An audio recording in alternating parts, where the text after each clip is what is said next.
Good morning, કેમ છો બધા? મજામાં? ચાલો ત્રિપરિમાણી ભૂમિતિમાં આપણે આગળ વધીએ. આગળ વધતા પહેલાં રેખા ગયા પીરિયડે આલેલું રેખાના દિક્ખૂણા, દિક કોસાઇન અને દિક ગુણોત્તર ઝડપથી જોઈ લઈએ.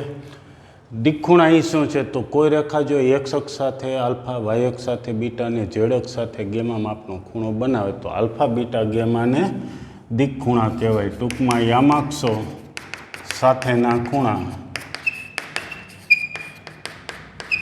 દિક્ખૂણા કહે છે. દિક્ખૂણાને આપણે આલ્ફા, બીટા, ગેમા સંકેત વડે દર્શાવેલ હતા. બરોબર. ત્યાર પછીનો મુદ્દો આગળ વધારીએ. દિક્કોસાઇન એટલે શું? તો જે દિક્ખૂણા મળ્યા એના કોસાઇનના મૂલ્ય એટલે કે કોસ આલ્ફા, કોસ બીટા અને કોસ ગેમાને દિક્કોસાઇન કહે છે. પછી ત્રીજું, દિગ્ગુણોત્તર કોને કહેવાય? તો દિક્કોસાઇનના સમપ્રમાણમાં હોય તેવી કોઈ પણ ત્રણ મૂલ્યોને દિક્કોસાઇનના સમપ્રમાણમાં હોય તેવા કોઈ પણ ત્રણ મૂલ્યો એટલે અને આપણે દિક્કોસાઇન છે એને કોઈ સંખ્યા વડે ગુણી નાખીએ તો એને આપણે દિગ્ગુણોત્તર કહી શકાય. અને દિગ્ગુણોત્તરને આપણે સંકેતમાં ABC વડે દર્શાવીએ છીએ. આટલું બરાબર.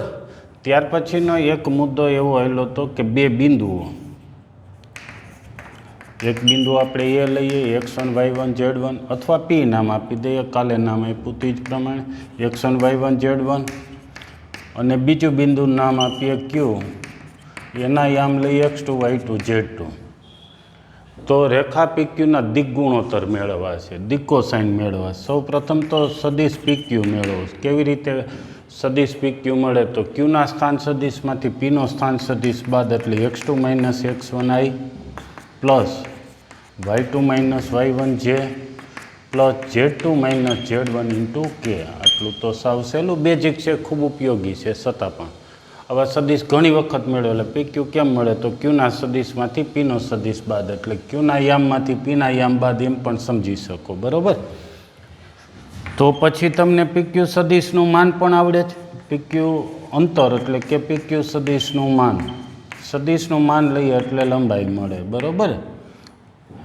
તો શું થશે? અંડરરૂટમાં x1 x2 - x1નો સ્ક્વેર અથવા x2 - સ્ક્વેર છે એટલે ચાલે, y1 - y2નો સ્ક્વેર, z1 - z2નો સ્ક્વેર. આ પણ બરાબર. તેથી PQ રેખાના દિક્કોસાઇન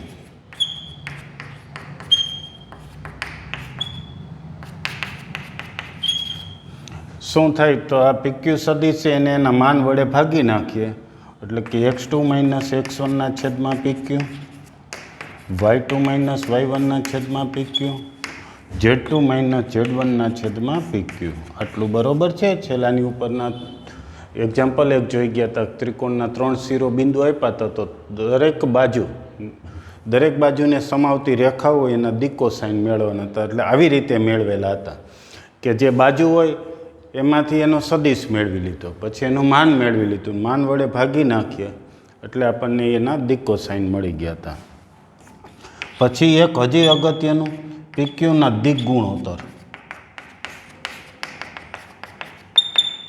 PQના દિગ્ગુણોત્તર શું થાય? તો આને કોઈ પણ રાશિ વડે, કોઈ પણ મૂલ્ય વડે ગુણી નાખીએ તો એને દિગ્ગુણોત્તર કહેવાય. તો સરળતા માટે આપણે શું અને PQ માપ વડે ગુણી નાખીએ એટલે શું મળે? x2 - x1, y2 - y1 અને z2 - z1 એના દિગ્ગુણોત્તર થાય. દિગ્ગુણોત્તર તો બે બિંદુ ઉપરથી દિગ્ગુણોત્તર મળી જાય સીધા જ, માત્ર શું કરવાનું છે? બાદબાકી કરવાની છે એટલે તમને એના દિગ્ગુણોત્તર મળી જાય. ખાસ યાદ રાખજો, આજે પણ એ કામમાં આવવાનું છે. ચાલો હવે ખૂબ જ ઉપયોગી હોય એવું એક સૂત્ર, પરિણામ આખા ચેપ્ટરનો હવે પછી આધાર આ સૂત્ર ઉપર છે. એક બિંદુમાંથી પસાર થતી હોય અને એક કોઈ સદિશ આપ્યો છે એને સમાંતર હોય એવી રેખાનું સમીકરણ મેળવવું છે. ત્રિપરિમાણમાં થોડીક આકૃતિ વિચારીએ. ધારો કે એક્સ અક્ષ, વાય અક્ષ ને ઝેડ અક્ષ આપેલા છે. કોઈ એક રેખા આપેલી, આપણે આનું સમીકરણ મેળવવું છે રેખા એલનું. શેમાંથી પસાર થાય છે? તો કોઈ એક બિંદુ છે એ બાર, એ બારમાંથી પસાર થાય છે, અથવા તો એના એમ કંઈ હોય એમાંથી પસાર થાય છે. અને કોઈ સદિશ બી છે એને સમાંતર છે, સદિશ બી ને સમાંતર છે. આ રેખા કેવી છે? એક બિંદુમાંથી પસાર થાય ને એક સદિશને સમાંતર હોય, આવી રેખાનું સમીકરણ મેળવ્યું. બીજી ભાષામાં કહીએ તો રેખા પરનું બિંદુ છે અને રેખાની દિશા આપેલી, દિશા શું? સમાંતર છે, એટલે રેખા એલની દિશા કઈ થાય? તો સદિશ બીની દિશા, એ જ રેખા એલની દિશા થઈ કહેવાય. બરાબર છે? એટલે બિંદુ આપ્યું અને રેખાની દિશા હોય તો રેખાનું સમીકરણ મળી જાય. સૂત્ર કેટલું ઉપયોગી, તો આપણે દ્વિપરિમાણી ભૂમિતિ એટલે કે રેખા ચેપ્ટરને યાદ કરો. એમાં એક બિંદુ ઢાળ સ્વરૂપ હતું રેખાનું સમીકરણ. એક બિંદુ હોય ને રેખાનો ઢાળ હોય તો રેખાનું સમીકરણ મળી જાય. કેટલો એનો ઉપયોગ, તો એ ચેપ્ટરમાં ઉપયોગ ને એના પછી પણ ઘણો ઉપયોગ એનો કર્યો છે. બરાબર કે બિંદુ હોય અને ઢાળ હોય તો રેખાનું સમીકરણ મળી જાય. એવું જ એક આ સૂત્ર થયું, બિંદુ આપ્યું છે અને રેખાની દિશા આપેલી છે તો રેખાનું સમીકરણ મળી જાય. ચેપ્ટરનો આધાર આ સૂત્ર પર છે. થોડીક સાબિતી જેવું જોઈ લઈએ. તો સૌપ્રથમ શું છે? તો રેખા પર કોઈ વ્યાપક બિંદુ પી લઈએ, કોઈ પણ બિંદુ પી. ધારો કે એનો સ્થાન સદિશ r12 છે. સ્થાન સદિશ છે એટલે આપણે એને ઉગમ બિંદુ ઓની સાપેક્ષમાં લઈ શકીએ. બરાબર છે? અહીંયા સાવ સહેલું છે, થોડું લખાણ ટૂંકાવીએ પણ એટલું કહી શકીએ કે અહીં એપી અને બી સમાંતર છે. બરાબર? પી બિંદુ રેખા પર ગમે ત્યાં, આ તરફ એવું નહીં, આ તરફ લીધું હોય તો પણ એપી અને બી સમાંતર થાય. આ પી એક એની જગ્યાએ નથી, અત્યારે ટેમ્પરરી, એટલું એક યાદ રાખજો. બરાબર? બાકી પી ગમે તે જગ્યાએ હોય તો એપી બિંદુ ને જોડતી રેખા એપી રેખા અને બી સમાંતર થાય. સમાંતર થાય તો કોઈક લેમડા બિલોંગ્સ ટુ r-0 એટલે ધન કે ઋણ મળે કે જેથી એપી બરાબર લેમડા બી સદિશ થાય. એપી સદિશ કેમ મળે? ત્રિકોણના નિયમ ઉપરથી એપી સદિશ તમે મેળવી શકશો, ત્રિકોણના નિયમ ઉપરથી, અથવા તો સીધું પીના સ્થાન સદિશમાંથી એનો સ્થાન સદિશ બાદ કરી દઈએ. r12 - સદિશ a = લેમડા બી સદિશ. તેથી r12 બરાબર a પ્લસ માઇનસ એ સદિશ સામે ગયો એટલે પ્લસ થયું લેમડા બી બાર. આમ એ બારમાંથી પસાર થતી અને સદિશ બીને સમાંતર રેખાનું સદિશ સમીકરણ, સદિશ સ્વરૂપે સમીકરણ r = સદિશ r = a plus lambda b, lambda belongs to r લઈ શકાય. હવે અહીંયા લેમડા બિલોંગ્સ ટુ r-0 લીધું હતું, મેં અહીંયા r લખ્યું છે. r એટલે લખ્યું છે કે જો લેમડાની કિંમત 0 લઈએ, 0 લઈએ તો શું થાય? r12 બરાબર a12 એટલે કે બિંદુ પી છે એ એના સ્થાને હોય તો પણ આ રેખા સમાધાન કરે છે. એટલે આ રેખા પર કોઈ પણ જગ્યાએ હોય. અત્યારે અહીંયા જે આટલી ગણતરી કરી એમાં શું છે કે બિંદુ પી છે એની જગ્યાએ નથી લીધું, એ સિવાયના બિંદુ માટેનું આ થયું છે.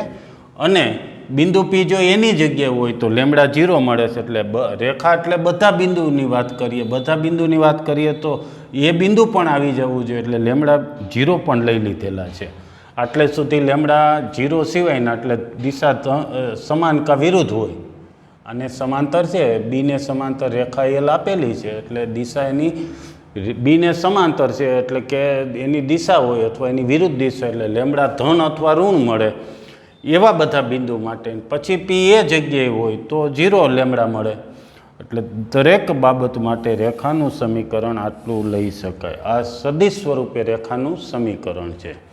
બરોબર છે? શું છે? તો અહીંયા શું મૂકવાનું છે? તો જે બિંદુમાંથી રેખા પસાર થતી એ બિંદુ અહીંયા મૂકવાનું પ્લસ લેમડા. પછી અહીંયા શું મૂકવાનું છે? તો જે રેખાની દિશા હોય એ અહીંયા લેમડા પછી મૂકવાનું છે. સાવ સહેલો ઉપયોગ છે. આર એટલે જે આપણે વ્યાપક બિંદુ કહીએ, જેમ કે રેખાના સમીકરણમાં XY આવતા, એવી જ રીતે આ વ્યાપક બિંદુ છે.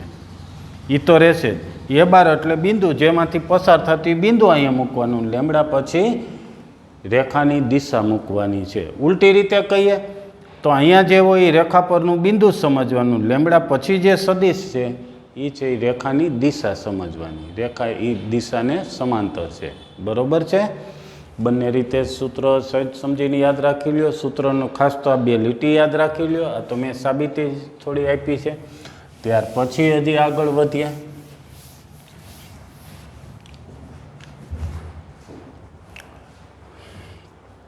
હવે સદિશ સમીકરણ છે એમાંથી કાર્તેજી સમીકરણ મેળવવું છે।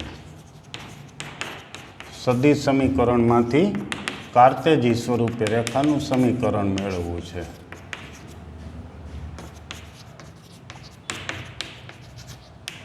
સદિશ સમીકરણમાંથી કાર્તેજી સ્વરૂપે રેખાનું સમીકરણ મેળવવું છે। કાર્તેજી એટલે XYZ યામવાળા।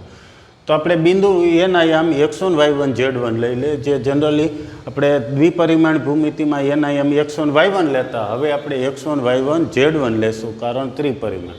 પીના યામ, પી વ્યાપક બિંદુ છે, એના યામ પહેલાં દ્વિપરિમાણમાં xy લેતા, હવે આપણે xyz લઈએ। તો એ રીતે આગળ વધીએ। ધારો કે એના યામ x1 y1 z1 છે, પીના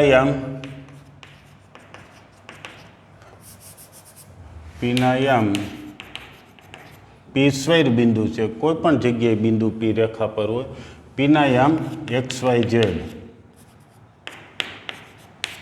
અને રેખાના દિગ્ગુણોત્તર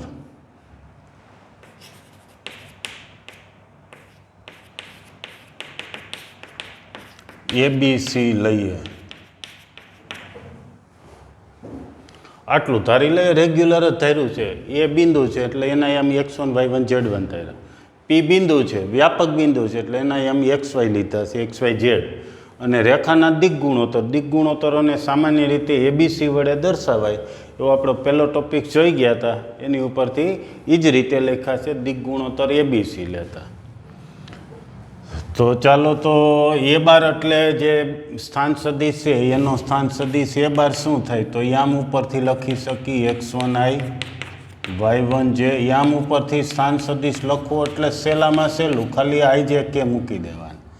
તો કાંઈ વાંધો નહીં, હાલો પીનો સ્થાન સદિશ આપણે આર બાર લીધું છે, તો આર બાર બરાબર શું લખશું? સદિશ આર બરાબર xi yj zk, આટલું બરાબર છે। અને દિશા બી બરાબર, તો એના દિગ્ગુણોત્તરો ABC, તો એ બીજે CK, આટલું થયું। જ્યારે જ્યારે સદિશ સમીકરણમાંથી આખા ચેપ્ટરમાં નો ઉપયોગ થશે, સદિશ સમીકરણમાંથી કાર્તેજી સમીકરણ તમારે મેળવવું હોય, કોઈ પણ દાખલાઓમાં પણ આવશે, થિયરી સૂત્રોમાં પણ બધે જ આવશે, તો યામ x1 y1 z1 લેશું, પીના યામ xyz જ લેશું, રેખાના દિગ્ગુણોત્તર ABC લેશું। દિગ્ગુણોત્તર એટલે દિશા છે, દિશા એટલે એ આવી રીતે દિગ્ગુણોત્તર ઉપરથી થઈ ગયું, આ બે બિંદુ ઉપરથી આવી રીતે લખી નાખવાનું। સમજીને યાદ રાખો તો બધા સૂત્રો સહેલા થઈ જાય। હાલો, હવે આમાં એ કિંમત મૂકી દઈએ। તેથી રેખાનું આ કિંમતો અને નંબર 1 સમીકરણને આપી દઈએ। એકમાં મૂકી, એકમાં એ બધી કિંમતો મૂકી દઈએ અને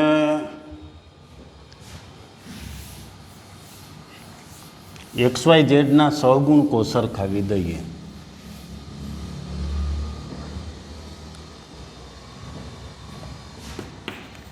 અનુરૂપ સહગુણકો સરખાવતા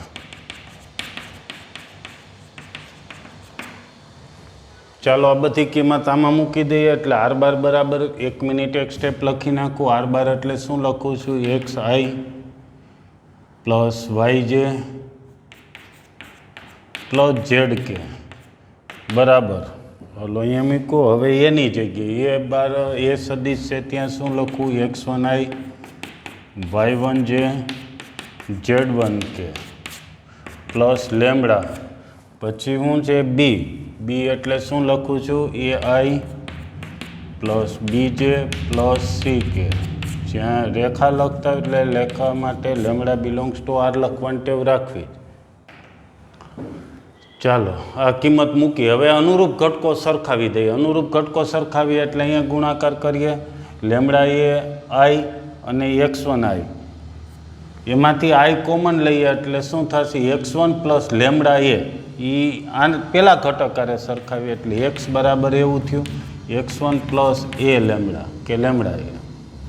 એવી જ રીતે y બરાબર જેના સહગુણક સરખાવીએ, જેનો સહગુણક y ને અહીંયા જેનો સહગુણક y1 પ્લસ બીજે બી લેમડા સોરી,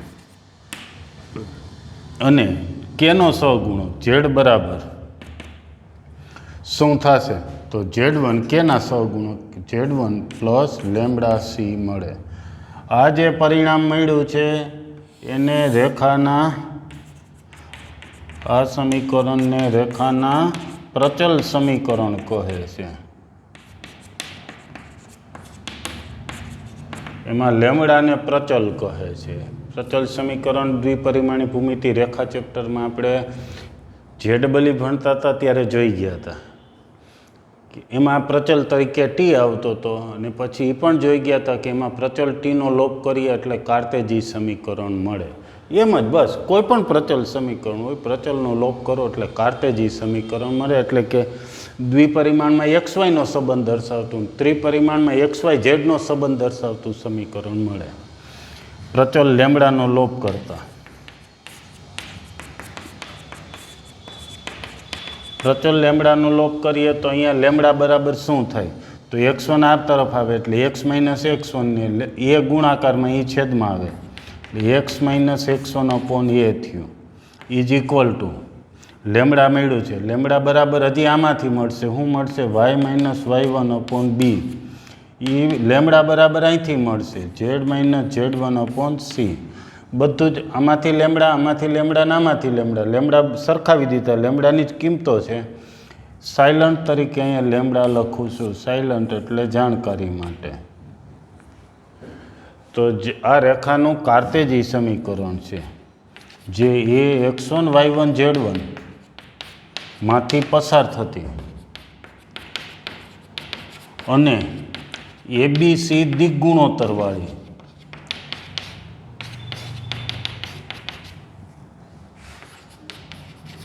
રેખાનું કાર્તેજી સમીકરણ છે. એક આ પરિણામ યાદ રાખી લેજો સરખું સમજીને. હો ભાઈ, તો બે સૂત્રો ખૂબ કામના આવ્યા. સાવ સહેલા છે. ચાલો આર સદીશ એ દરેક રેખાંશ સમીકરણમાં આર એટલે કે એક્સ વાય ઝેડ તો હશે. એ એટલે અહીંયા રેખા પરનું બિંદુ મૂકવાનું, પછી લેમડા લખવાનું, બીની જગ્યાએ રેખાની દિશા જે દિશાને સમાંતર હોય એ મૂકી દેવાનું. બરાબર. અત્યારે બી અહીં જુદું દર્શાવ્યું. ઘણી વખત રેખા ઉપર એ બી દર્શાવતા હોય ઘણા, તો એ ચાલે. રેખાની દિશા. ત્યાર પછી સદિશ સમીકરણમાંથી કાર્તેજી સમીકરણ મેળવવાનું જ્યાં જ્યાં આવશે. હવે એક્ઝામ્પલને હવે પછીના બધા સૂત્રોમાં એમાં આ વસ્તુ ફિક્સ જ છે. એના આમ x1 y1 લેતા હોય તો x1 y1 z1 પી વ્યાપક બિંદુ છે એટલે એના આમ x y z લઈએ છીએ. દિગ્ગુણોત્તર એ પણ સામાન્ય સંકેત એબીસી વડે દર્શાવે તો એબીસી વડે દર્શાવીએ તો આ બધાને આ સદિશ સ્વરૂપે આમ લખી નાખ્યા છે. હવે આ બધી કિંમતો આમાં મૂકી દેશો એટલે પ્રચલ સમીકરણ મળે. એમાં પ્રચલ લેમડાનો લોપ કરવાનો એટલે કે લેમડાની કિંમતો સરખાવી દો તો રેખાનું કાર્તેજી સમીકરણ મળે. હવે ઉલટી બીજી રીતે જોઈએ, કાર્તેજી સમીકરણ આપ્યું હોય તો રેખા પરનું બિંદુ નક્કી કરવું હોય તો કે એક્સ વાય ઝેડ અંશમાં આવે છે, પછી માઇનસ પછી જે કિંમતો આવે છે x1 y1 ને z1 એ રેખા પરનું બિંદુ થયું કહેવાય ને છેદમાં જે આવે છે એ રેખાના દિગ્ગુણોત્તર કહેવાય. દિગ્ગુણોત્તર ને બદલે અહીંયા એબીસીની જગ્યાએ દિકોસાઇન પણ લખી શકાય, કારણ કે બધે જ તમે આને કોઈ સંખ્યા વડે ગુણો કે ભાગીને લખો તો ગુણોત્તર બદલાતું નથી. બધે જ સમાન સંખ્યા વડે ભાગીએ કે ગુણીએ તો ગુણોત્તર બદલાતો નથી. એટલે અહીંયા એબીસીની જગ્યાએ રેખાની દિકોસાઇન પણ લખી શકાય. એટલે મતલબ દિકોસાઇનને સંકેતમાં એલેમેન વડે દર્શાવતા તો એ બી સીની જગ્યાએ એલેમેન પણ લખી શકાય, જે એલેમેનની રેખાની દિક્કો સાઇન છે. આટલું બરાબર. તો સરસ રીતે એક વખત પાછો આટલું લેક્ચર ફરીથી જોઈ જાઓ, પ્લે કરી અને ફરીથી જોઈ જાઓ, એટલે પછી આપણે બીજા મુદ્દા ઉપર આગળ વધીએ. ઓકે.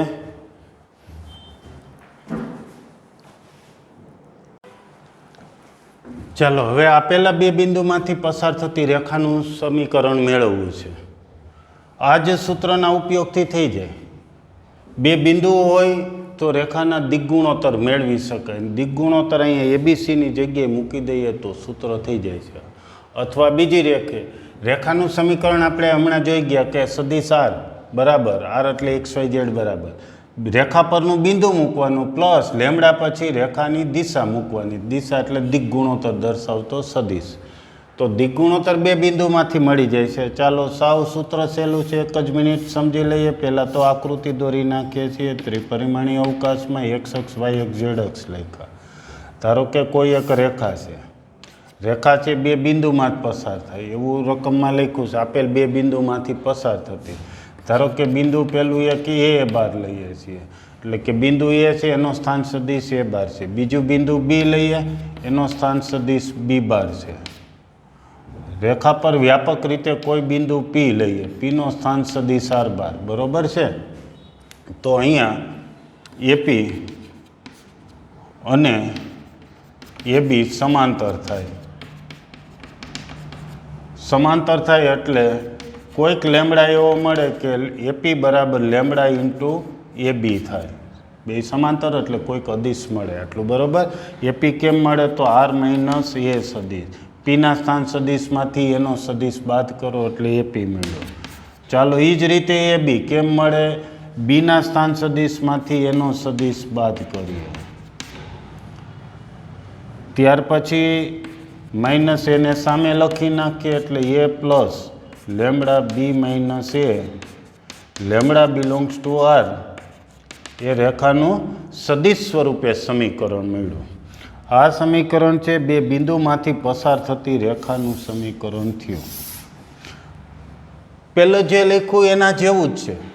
આર પછી રેખા પરનું બિંદુ એ, પછી લેમડા, પછી રેખાના દિગ્ગુણોત્તર. તો આ દિગ્ગુણોત્તર જ થાય. આપણે આની પહેલાંનું બીજું સૂત્ર જોઈ ગયા હતા કે બે બિંદુ હોય તો રેખાના દિગ્ગુણોત્તર કેમ મળે. તો બે બિંદુઓમાંથી બાદબાકીથી બે રેખાઓના દિગ્ગુણોત્તર મળી જાય છે. રેખા બે બિંદુમાંથી પસાર થતી રેખાના દિગ્ગુણોત્તર મળી જાય. હવે આમાંથી કાર્તેજી સ્વરૂપે મેળવવું એટલે આરની જગ્યાએ શું મૂકવાનું છે? XYZ યામ, એટલે કે આરનો સ્થાન સદિશ XI, YI, ZK મૂકવાનો છે. એ બાર એટલે રેખા પરનું બિંદુ એના યામ આપણે X1, Y1, Z1 લઈએ હતા એ જ. બીજું બિંદુ બી એક આટલું જ ઉમેરવું છે, તેના યામ શું લેશું? X2, Y2, Z2. સાવ સહેલું છે. એના યામ X1, Y1, Z1. તો બીજા બિંદુના યામ X2, Y2, Z2. પી વ્યાપક બિંદુ છે એટલે પીના યામ આપણે XY, Z લઈએ. આ કિંમત આમાં મૂકી દઈએ તો આમાં પછી લેમડાનો લોપ કરીએ એટલે આના જેવું જ સમીકરણ, એટલે કે X1, Y1, Z1 અને બી બિંદુના યામ X2, Y2, Z2 લઈએ. રેખાનું સમીકરણ કાર્તેજી સમીકરણ શું થશે? X માઇનસ X1 બરાબર Y માઇનસ Y1 બરાબર Z માઇનસ Z1. છેદમાં શું આવે તો કે બી માઇનસ એ. એ કેવી રીતે આવે? આ જો આર બાર માઇનસ એ બાર થાય અહીંયા લખ્યું એટલે એ બેની બાદબાકી. લેમડા સાથે જે બાદબાકી છે એ અહીં છેદમાં આવશે, જે અહીંયા સમજાય એ જ રીતે. એટલે કે X2 minus X1, Y2 minus Y1, Z2 minus Z1. બીજી રીતે કે આ સૂત્ર અને આ સૂત્ર એક જ સરખા જેવા ગણાય. અહીંયા એબીસી એટલે રેખાના દિગ્ગુણોત્તર છે. તો બે બિંદુ હોય ત્યારે દિગ્ગુણોત્તર આવી રીતે મળે છે. બરાબર છે. એટલે એ જ સૂત્ર ઉપરથી જ આને યાદ રાખી લ્યો. જેમ કે આના ઉપરથી આને યાદ રાખી લ્યો. અહીંયા બી દિશા આપી હતી ને અહીંયા દિશા નહોતી તો બે બિંદુ ઉપરથી દિશા મળી ગઈ, એ બી દિશા. બરાબર. એ બી એટલે બી માઇનસ એ. એટલે આ સૂત્રમાં બી રેખાની દિશા દર્શાવે તો અહીંયા દિશા નહોતી આપી, બે બિંદુ હતા એની ઉપરથી દિશા લખેલી છે. અને આ સૂત્ર ઉપરથી વાત કરીએ તો અહીં એબીસી રેખાના દિક ગુણોત્તરો છે. તો અહીંયા બે બિંદુ હોય તો દિક ગુણોત્તરો શું થાય? x2 - x1, y2 - y1, z2 - z1 એ લખેલા છે એબીસીની જગ્યાએ. બરાબર છે? તો સરસ, આ સૂત્ર પણ યાદ રાખી લ્યો. આના ઉપરથી જ યાદ રાખો. ત્યાર પછી હવે આગળ વધીએ, એના પછીનું સૂત્ર જોઈએ. સૂત્ર જોઈએ પહેલાં આપણે એના બે ઉદાહરણો સમજી લઈએ, જેથી કરીને એના પછીના ટોપિક્સમાં એનો ઉપયોગ આપણને વધારે સરળ પડે.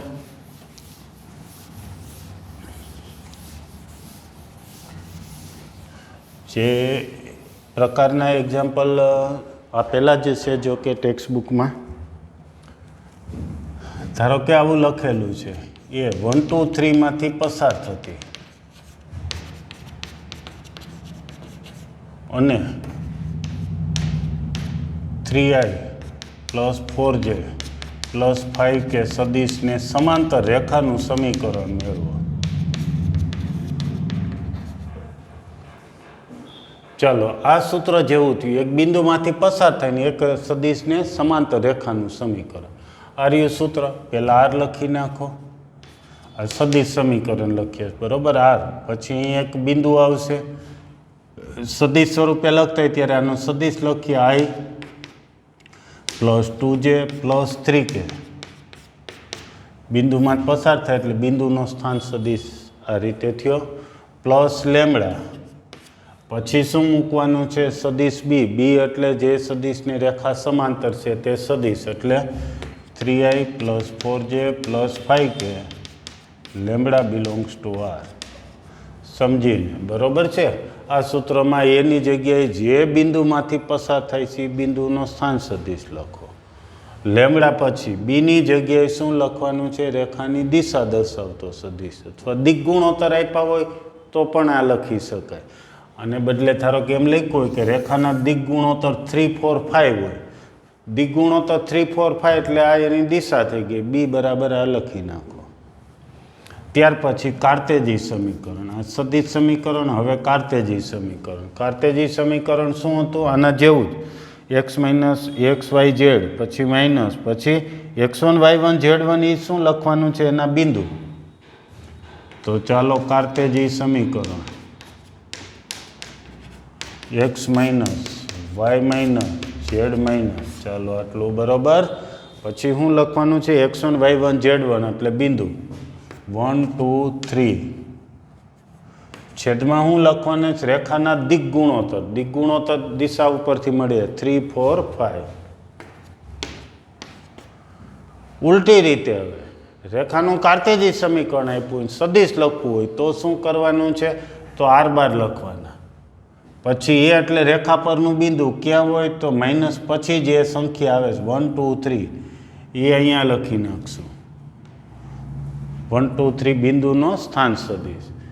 પછી છેદમાંથી રેખાના દિક ગુણોત્તર છે. દિક ગુણોત્તરોથી સદિશ બને છે ને લેમડા પછી લખી નાખો. આમાંથી આ પણ આવડી જવું જોઈએ. એકબીજાના સ્વરૂપ ફેરવતા આવડી જવા જોઈએ, પણ એટલું જ જરૂરી છે. ફરીથી સદિશ સમીકરણ હોય એમાંથી કાર્તેજી ફેરવો તો શું છે? આર એટલે x y z લખી નાખો. પછી આ બધા સામે ગયા એટલે માઇનસ 1 2 3 માઇનસ. લેમડા સાથે ગુણાકારમાં 3 4 5 છે એ છેદમાં લખી નાખો. અહીંથી આમ જવું છે તમારે તો આ x y z થી આર સદિશ લખી નાખો. માઇનસ પછી જે સંખ્યા આવે છે 1 2 3 બિંદુ દર્શાવતો સદિશ છે, એ અહીંયા સ્થાન સદિશ એનો લખી નાખો. છેદમાં 3 4 5 છે એ રેખાના દિક ગુણોત્તર છે, એટલે દિશા દર્શાવતો સદિશ એ 3 4 5 ઉપરથી અહીંયા લખી નાખો. બરોબર છે? ચાલો હવે એના પછીનું બીજું સૂત્ર જોઈ ગયા. બે બિંદુમાંથી પસાર થતી રેખાનું સમીકરણ. બરોબર? સાવ સહેલું. બિંદુઓ એ 1 2 3 રાખીએ અને બી બિંદુ 0 4 7 રાખીએ. માંથી પસાર થતી રેખાનું સદિશ સમીકરણ પહેલાં લખી. હર્યું સદિશ સમીકરણ પહેલાં આર લખી નાખીએ. સદિશ આર બરાબર પછી શું છે એ બાર એટલે બિંદુ એને દર્શાવતો સદિશ એ ઉપરથી એનો સ્થાન સદિશ લખી શકશો શું થાય વત્તા 2j વત્તા 3k પ્લસ લેમડા પછી શું આવે છે બી માઇનસ એ એટલે બી બિંદુ અને એ બિંદુના સ્થાન સદિશની બાદ બાકી છે તો 0 -1 એટલે -1 એટલે માઇનસ આઈ 4 - 2 એટલે +2 2j 7 - 3 4k lambda belongs to R તો લખી જ નાખું કાર્તેજી સમીકરણ લખવું છે સાવ સહેલું પહેલાં તો આપણે ડાયરેક્ટ લખી નાખીએ શું આવે છે XYZ પછી જોશું કે આમાંથી ડાયરેક્ટ લખી શકાય પણ પહેલાં અત્યારે અહીંથી કાર્તેજી સમીકરણમાં શું છે X Y Z છે પછી શું આવે છે X1 Y1 Z1 એટલે બિંદુ એના જે યામ હોય એ અહીંયા લખવાના છે એના યામ શું છે 1 2 3 જો કે બીના યામ પણ લખી શકો તમે ધ્યાન રાખવાનું ત્યાં રેખા પરનું બિંદુ મૂકવાનું છે બેઝિકલી એવું છે એ અને બી રેખા પરના બિંદુઓ છે તો અહીંયા તમે રેખા પરનું બિંદુ કોઈ પણ લખો તો ચાલે અને અહીંયા રેખાના દિગ્ગુણોત્તરો આવે છે છેદમાં x2 - x1 y2 - y1 z2 - z1 એટલે કે આનો તફાવત લખવાનો છે 0 - 1 એટલે -1 4 - 2 -2 7 - 3 4 એ ભૂલ છે +2 સોરી હવે આપણે એ જોઈએ કે સદિશ આપ્યું એમાંથી કાર્તેજી લખવું છે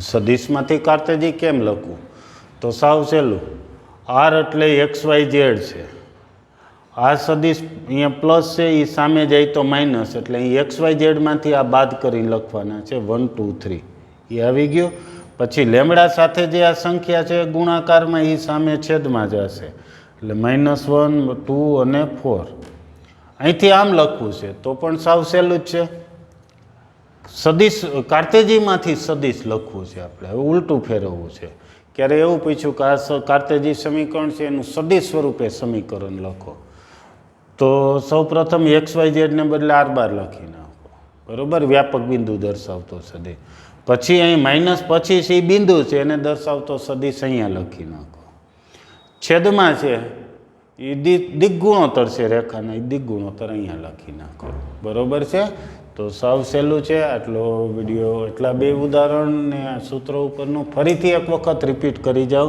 ફરીથી આમાં બને તો 2 વખત જુઓ 3 વખત વિડીયો જુઓ આટલાનો ઉપયોગ મેક્સિમમ થશે ખૂબ જ ઉપયોગી આટલું આવડી ગયા પછી એક્ઝામ્પલ્સ બધા અને હવે પછીના સૂત્રો ખૂબ સહેલા થઈ જશે બરોબર છે તો આટલાનું સમજીને વ્યવસ્થિત પહેલાં રિપીટ કરી નાખો પછી આગળ જોઈએ આપણે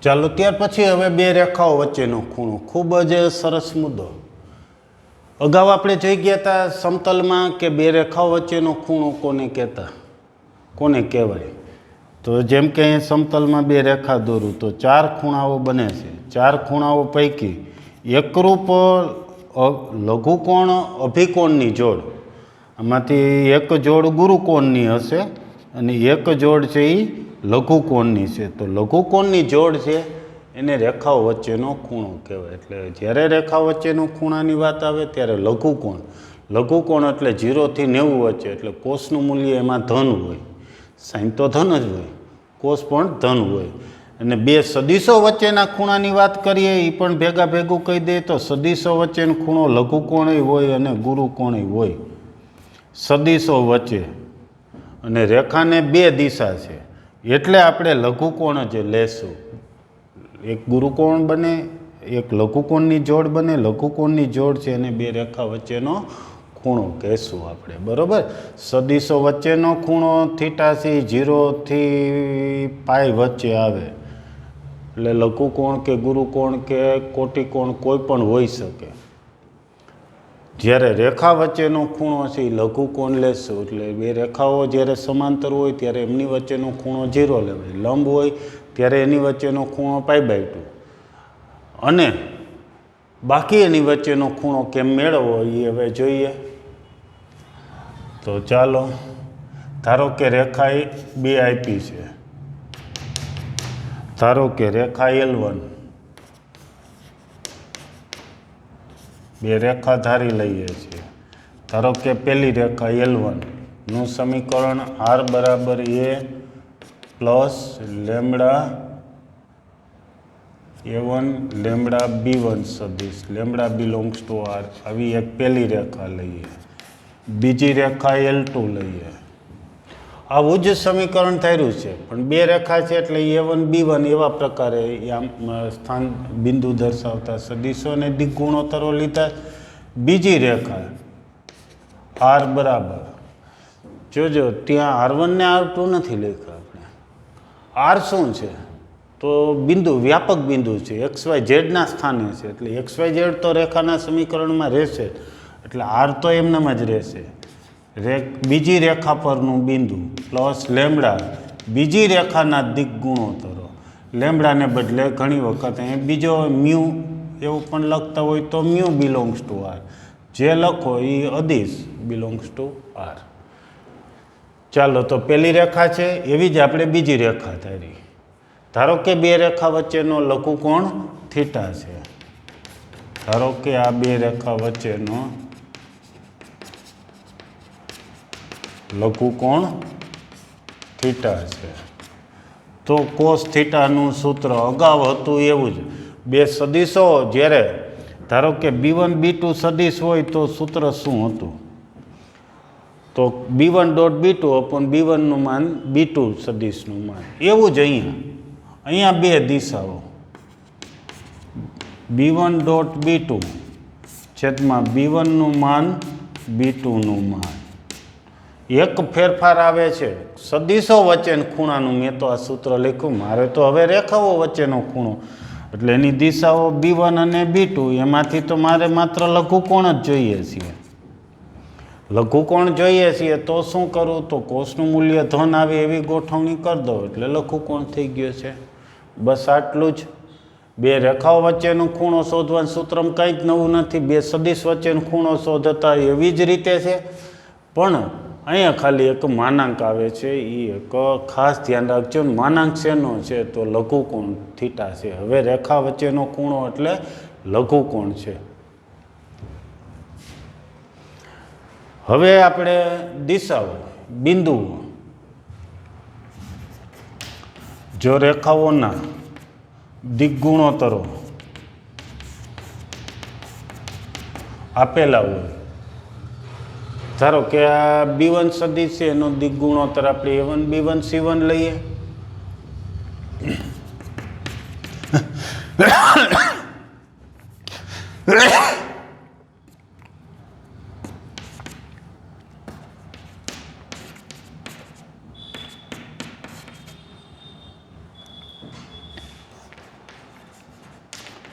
જો રેખાના દિક ગુણોત્તરો એ B1 અને B2 દિશા દર્શાવતા છે, એને બદલે ધારો કે A1 B1 C1 A2 B2 C2 એવી સ્વરૂપે આપ્યા હોય, તો B1 સદિશ એટલે શું થાય? તો કે આ સદિશ થશે. હું લખું A1I plus B1J plus C1K. B2 સદિશ શું લખું? તો આ B2 બીજી રેખાની દિશા, તો એના દિક ગુણોત્તરો A2 B2 છે, તો એની દિશા દર્શાવતો સદિશ A2I B2J C2K થયું. તો હવે કોસ થીટાનું સૂત્ર લખવું છે આના ઉપરથી. ટૂંકમાં દિક ગુણોત્તરો આપ્યા હોય તો સૂત્ર શું થાય? તો આપણે આના ઉપરથી જ લખીએ. બેયનો ડોટ પ્રોડક્ટ કરવાનો. ચાલો બેયનો ડોટ પ્રોડક્ટ લખાવો. શું થશે? A1 A2 plus B1 B2 plus C1 C2 બરાબર છે. છેદમાં B1 નું માન, B1 સદિશ છે એનું માન શું લખું? A1 square plus B1 square plus C1 square. B2 નું માન અહીંયા લખાવી દો. ટૂંકમાં હું અત્યારે આના ઉપરથી આ સૂત્ર લખેલું છે, બરાબર છે. ખાલી આ કિંમત એમાં મૂકી દેશો. બેયનો ડોટ પ્રોડક્ટ છેદમાં બેયનું માન. સૂત્ર સાવ સહેલું. થોડા મુદ્દા યાદ રાખી લઈએ. જો L1 રેખા અને L2 રેખા લંબ હોય તો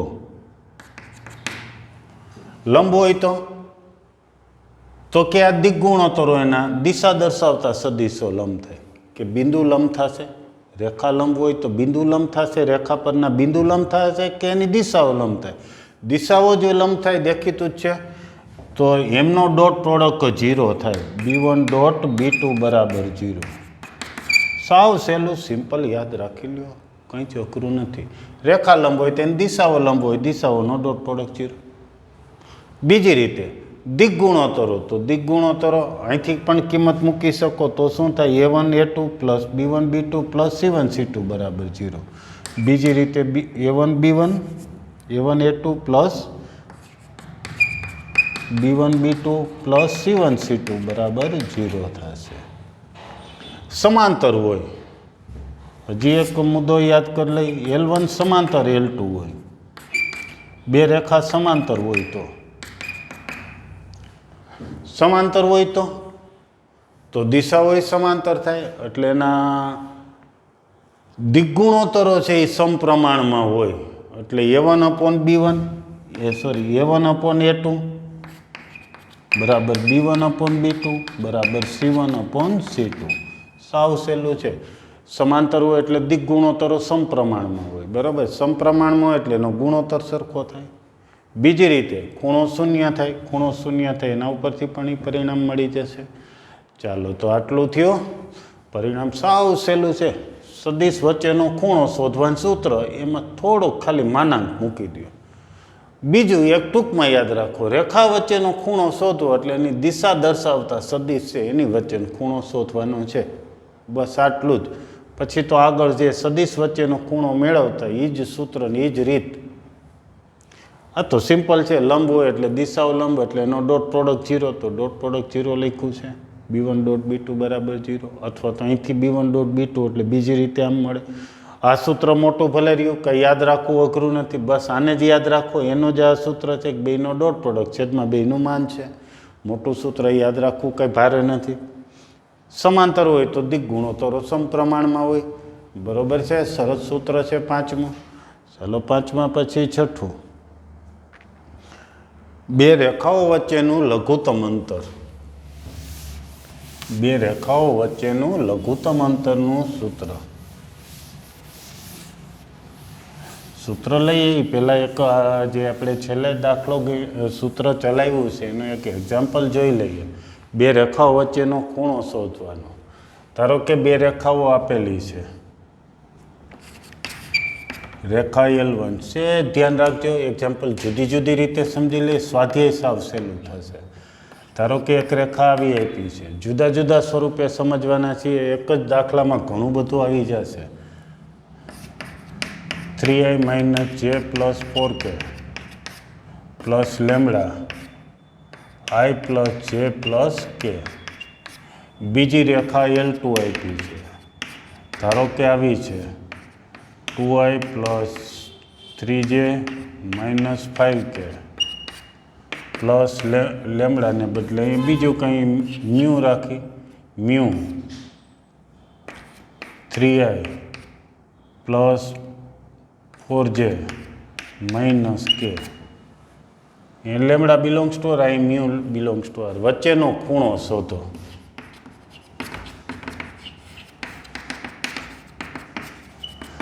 ખૂણો શોધો તો આ રહ્યું સૂત્ર. શું જોઈએ? તો બિંદુ તો જોતા નથી, ખાલી દિશાઓ જોઈએ છે. પહેલી રેખાને દિક ગુણોત્તરો. પહેલી રેખાનો દિક ગુણોત્તર દિશા દર્શાવતો સદિશ i + j + k. B2 બીજી રેખાની દિશા દર્શાવતો સદિશ. આટલું બરોબર છે. આ બે લખી નાખ્યું, એની દિશા દર્શાવતા સદિશો. હવે આ સૂત્ર, જો બે રેખા વચ્ચેનો ખૂણો થીટા હોય તો cos થીટા બરાબર બંનેનું ડોટ પ્રોડક્ટ છેદમાં બંનેનું માન. આ સૂત્ર લખો. સૂત્રમાં ડોટ પ્રોડક્ટ કરવા માંડીએ. ચાલો ડોટ પ્રોડક્ટ. એક માનાંક આવે છે, ધ્યાન રાખજો. 3 × 1 3 પ્લસ 4 × 1 1 × 4 એટલે 4 માઇનસ બંનેનો ગુણાકાર 1 અપોન પહેલાંનું માન ને બીજાનું માન 1 1 ને 1 9 16 ને 1 સાદું રૂપ આપી દો. 4 ને 7 એટલે 6 છેદમાં √3 અને 25 ને 26 ગુણાકાર કરી નાખો એટલે બે રેખા વચ્ચેનો ખૂણો મળી જાય. બરાબર છે. એ કોસ થીટાનું મૂલ્ય મળ્યું, પણ થીટા બરાબર કોસ ઇનવર્સ એટલે ખૂણો મળી ગયો. 6 જે ગુણાકાર આવ્યો તે 25 75 76 77 ને 78. હાલો આટલું થયું. હવે આ સમીકરણ આપ્યા હોય તો ખૂણો મેળવો. ઘણી વખત રેખાને દિગ્ગુણોત્તરો આપ્યા હોય અને ખૂણો શોધવો છે. એટલે ધારો કે રકમમાં એવું લખ્યું છે કે બે રેખાના દિગ્ગુણોત્તર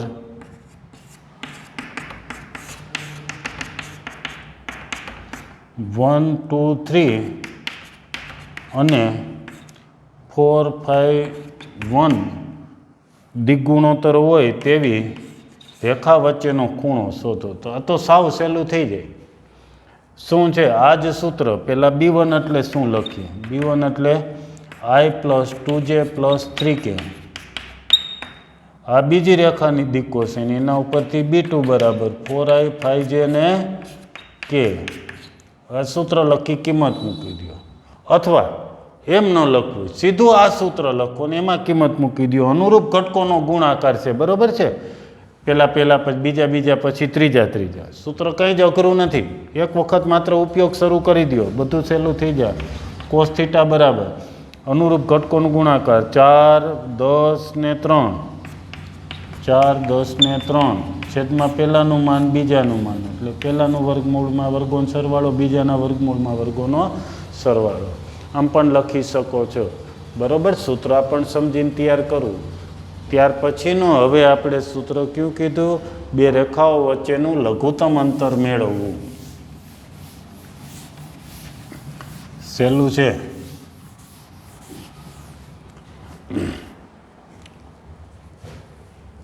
છઠ્ઠું,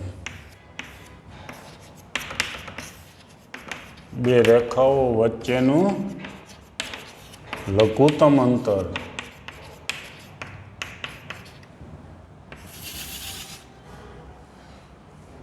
જ્યારે બે રેખાઓ વિષમતલી હોય. વિષમતલી રેખા એટલે જુદા જુદા સમતલમાં આવેલી રેખા. જેમ કે એક જ બ્લેકબોર્ડ ઉપર હું બે રેખા દોરું, ધારો કે આ બંને રેખા ગ્રીન બોર્ડ પરની જે રેખા હોય તો એ રેખા એ સમતલી રેખા કહેવાય, કારણ કે બંને રેખા એક જ સમતલમાં આવેલી છે. દ્વિપરિમાણમાં રેખાઓ જેટલી દોરતો એ બધી સમતલીય જ હોય. પણ હવે ત્રિપરિમાણ જોઈએ છીએ, ત્રિપરિમાણી ભૂમિતિ ભણીએ છીએ તો નવો વિકલ્પ આવે, વિષમતલી રેખા. વિષમતલી રેખા આવે એટલે તેમની વચ્ચેનું લઘુત્તમ અંતર, ટૂંકામાં ટૂંકું અંતર કે ન્યૂનતમ અંતર મેળવવાનું થાય. બધું એક જ, લઘુત્તમ અંતર કે ન્યૂનતમ અંતર કે ટૂંકામાં ટૂંકું અંતર. સૌ પ્રથમ આપણે કયું અંતર મેળવવાનું છે ભૌમિતિક રીતે થોડુંક સમજી લઈએ. ધારો કે લંબચોરસ યામ પદ્ધતિ છે. કોને વિષમતલી રેખા કહેવાય એ હવે સહેજ ખાલી સમજાવી દઉં છું આકૃતિથી. બીજી રીતે ભૌમિતિક રીતે તમે જે રૂમમાં બેઠા હો છો, ધારો કે આ તમે બેઠા એ રૂમ જ છે, આ એનું તળિયું છે, અહીં ક્યાંક તમે બેઠા હશો કદાચ. બરાબર છે. તો તમે હવે વિષમતલી રેખા એટલે આવું કંઈક વિચારો. ધારો કે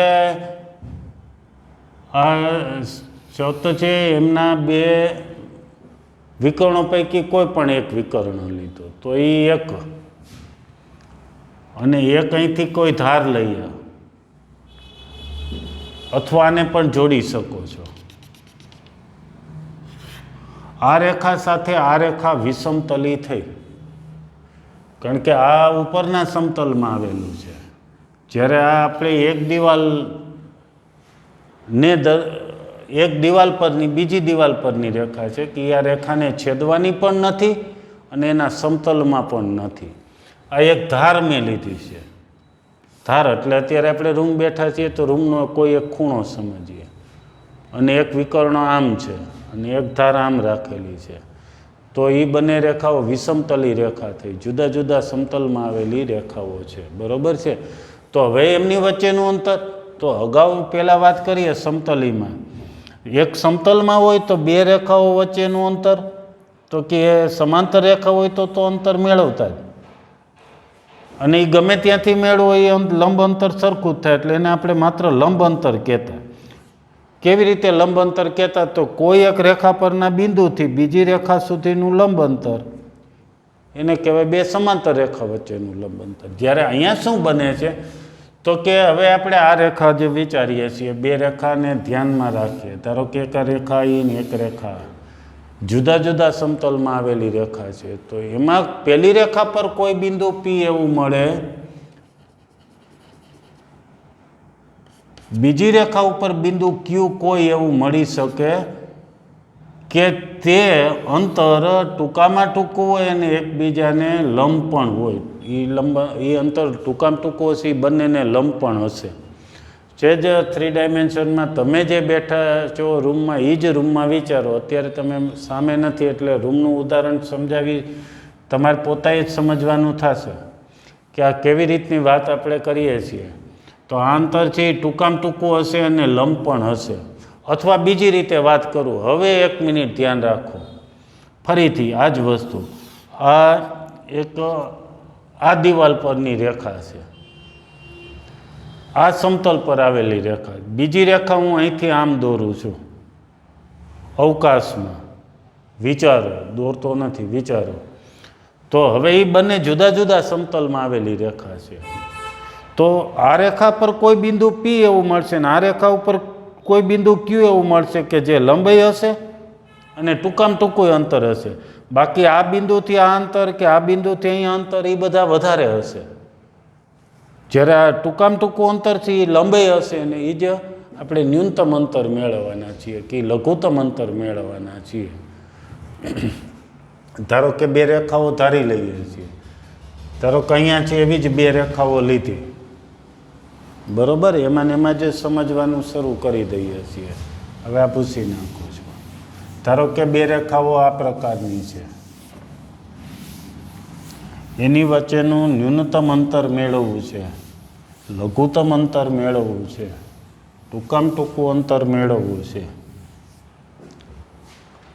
પ્રક્ષેપની રીતે મેળવી શકાય. ધારો કે આ પહેલી રેખા L1 એક સમતલમાં આવેલી છે, આ બીજા સમતલમાં આવેલી બીજી રેખા છે.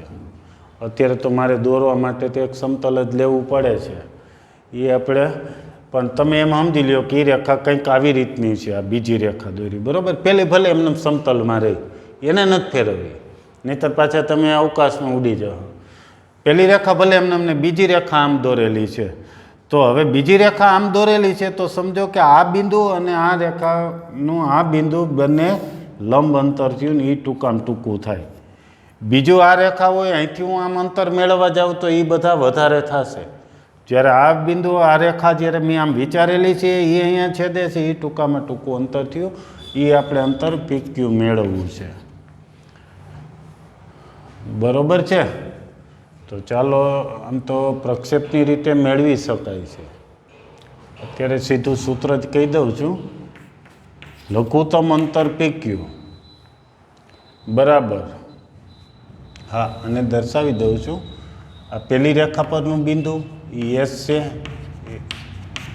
આ બીજી રેખા પરનું બિંદુ તમને કીધું છે કે અહીંયા આવે છે રેખા પરનું બિંદુ ને અહીંયા આવે છે લેમડા કે મ્યુ, પછી આવે છે રેખાની દિશા દર્શાવે. અહીંયા ધારો કે આ બીજી રેખા છે એના પરનું બિંદુ પણ ક્યાંક આવતું જશે. ધારો કે હું અહીંયા લઉં છું T. ધારો કે એકનું સ્થાન પેલા બિંદુનું અહીંયા છે, બીજી રેખા પરનું બિંદુ છે એનું, એ રેખા આમ વિચારેલી છે, એનું સ્થાન ધારો કે અહીંયા ક્યાંક આવેલું છે, અહીંયા દર્શાવેલું છે. તો PQ સદિશ, PQ એટલે લઘુત્તમ અંતર કેમ મળે? લઘુત્તમ અંતર તો ST dot B1 cross B2 છેદમાં B1 ક્રોસ B2નું માન. પ્રક્ષેપ દ્વારા આ સૂત્ર મેળવી શકાય છે કે ST નો આ લંબ સદિશ શું થાય? તો કે આ P અને Q બેયની દિશા, જે આની રેખા આ દિશા ધારો કે B1 છે, બીજી રેખા B2 છે, બંનેને લંબ સદિશ આ થશે. લંબ સદિશ શું થશે? B1 ક્રોસ B2 થશે. હવે આ સદિશનો આ સદિશ પર પ્રક્ષેપ મેળવો એટલે શું થાય? ST નો સદિશ એન પર પ્રક્ષેપ, લંબ સદિશ પર, લંબ એટલે આ પીક્યુ સદિશ, પીક્યુ કોને લંબ છે? પહેલા અને બીજાને બેયને લંબ છે. બંને લંબ સદિશ કેમ મળે? બેયનો ક્રોસ પ્રોડક્ટ કરો તો બંને લંબ સદિશ મળે. બરોબર છે? આ એન સદિશ. હવે આપણે એસટીનો એન પર પ્રક્ષેપ મેળવવો. શું મેળવવું છે? એસટીનો એન પર પ્રક્ષેપનું માન મેળવીએ એટલે પીક્યુ થાય. એસટીનું એન સદિશ પર એટલે એસટી ડોટ એન છેદમાં એનનું માન. બરોબર છે? એસટીનું ફરીથી એક સૂત્ર યાદ કરો. એનો બી પર પ્રક્ષેપનું, એના બી પર પ્રક્ષેપનું માન શું થાય છે? એ ડોટ બી છેદમાં બીનું માન. અને માન મેળવવું હોય તો માન લખી નાખો. બરોબર છે? અંતર દર્શાવે છે એટલે એ માનાંક રાખેલું છે મેં. તો એસટી એટલે શું થશે? એસટી કેમ મળે? તો ટીના સ્થાન સદિશમાંથી એનો સ્થાન સદિશ બાદ એટલે A2 minus A1 dot B1 cross B2. માત્ર સૂત્ર જ યાદ રાખો, બીજું કાંઈ જ તમારે જરૂર નથી. બાકી કેમ દાખલો ગણવો એ હમણાં જ તમને કહી દઉં છું. ચાલો, આવી રીતે આપણને લઘુત્તમ અંતર મેળવવાનું સૂત્ર મળ્યું છે. કેવી રીતે દાખલામાં ગણવો? તો બે રેખાઓ તમને રકમમાં આપેલી હોય છે અને કીધું હોય ન્યૂનતમ અંતર મેળવો. તો આ રહ્યું સૂત્ર. શું કરવાનું? બેની બાદબાકી મેળવી લેવાની, બિંદુઓની બાદબાકી. બરોબર? બિંદુ લખીને એની બાદબાકી. પછી લેમડાને મ્યુ પછી લખેલું હોય રેખાની દિશા દર્શાવે, દિગ્ગુણોત્તરો દર્શાવે. એ બેનો ક્રોસ પ્રોડક્ટ મેળવી લેવાનું. એ ક્રોસ પ્રોડક્ટનો આની અરે ડોટ પ્રોડક્ટ મેળવો અને એ ક્રોસ પ્રોડક્ટ મેળવો છે એનું છેદમાં માન મૂકી દો એટલે તમને લઘુત્તમ અંતર મળી જશે. શું કરવાનું? બે રેખાઓ આપી, એના બિંદુ અને દિશાઓ જુદી પાડો. એટલું થયું. પછી બિંદુઓ છે એની બાદબાકી કરો અને દિશાઓ છે એનો ક્રોસ પ્રોડક્ટ કરો. એટલું તૈયાર કર્યા પછી આ બાદબાકીના બેનો ડોટ પ્રોડક્ટ કરો અને જે ક્રોસ પ્રોડક્ટ મેળવ્યો છે એનું માન મૂકી દેવાનું છે. કાલે આના એક્ઝામ્પલ આપણે જોશું. સરસ. આ સૂત્રો બધા આજે ચાલ્યા છે. આનું એક ઉદાહરણ છે, એ તમે નજર નાખી લેજો. સૂત્ર સમજી અને ઉદાહરણ ઉપર નજર નાખશો તો આવડી જશે. બરાબર છે? પણ આપણે હવે આવતીકાલથી એક મુદ્દો લઈ અને પછી સ્વાધ્યાય 11.2 શરૂ કરશું. ઓકે?